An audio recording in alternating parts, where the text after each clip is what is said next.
కిం. మరి ఏవి నీ జీవుణ్ణి ఉద్ధరించేవి కావు, నీ జీవుడితో వచ్చేవి కావు, నీకు రక్షణ ఉద్ధరణ కల్పించగలిగేవి కావు. దాని మీద మాత్రం జాగృతి ఎందు ఉన్నంత తాదాత్మ్యత వేరొక దాని ఎందు ఉండదు. శంకర భగవత్పాదులు ఏదైనా చెప్పారు అంటే పరిశీలించుకో అని ఆయన ఉద్దేశ్యం. జగద్గురువులు కనుక మరొక మాట మాట్లాడితే ఎలా మాట్లాడతారంటే నాలా ఊకదంపుడుగా మాట్లాడరు. ఆయన ఒక్క పాదం చెప్తారు, నాన్న బాగా విచారణ చెయ్యి. కింవానీన ధనీన, డబ్బు కోసం వెంపర్లాడి తిరుగుతున్నావే, జీవుడు వెళ్ళినప్పుడు వస్తుందా?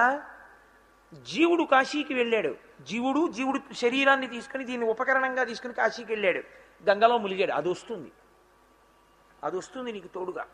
డబ్బు రాదు. ఇప్పుడు డబ్బుని డబ్బుగా దాచుకునే ప్రయత్నం చేయకు, డబ్బుని కాశీయాత్రకు ఉపయోగించుకోవడం నేర్చుకో.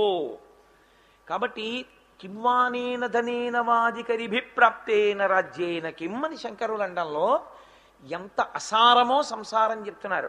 అసారే ఖలు సంసారే సారమేత చతుష్టయం. కానీ ఈ అసారమైన సంసారమునందు ఈ శరీరంలో మనం ఉండగా చాలా సారవంతమైనవి, మనని అనుగ్రహించగలిగినవి, లోనున్న దాన్ని పైకి ఎత్తగలిగినది. ఏది?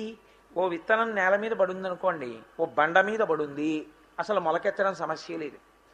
ఊసర క్షేత్రంలో పడుంది, మొలకెత్తదు. సారవంతమైన భూమిలో పడుంది. ఇప్పుడు దానికి ఒక నీటి చుక్క తగిలిందనుకోండి, అది లోపల నుంచి అంకురం పైకొచ్చి మహావృక్షం అవుతుంది. సారమేత చతుష్టయం.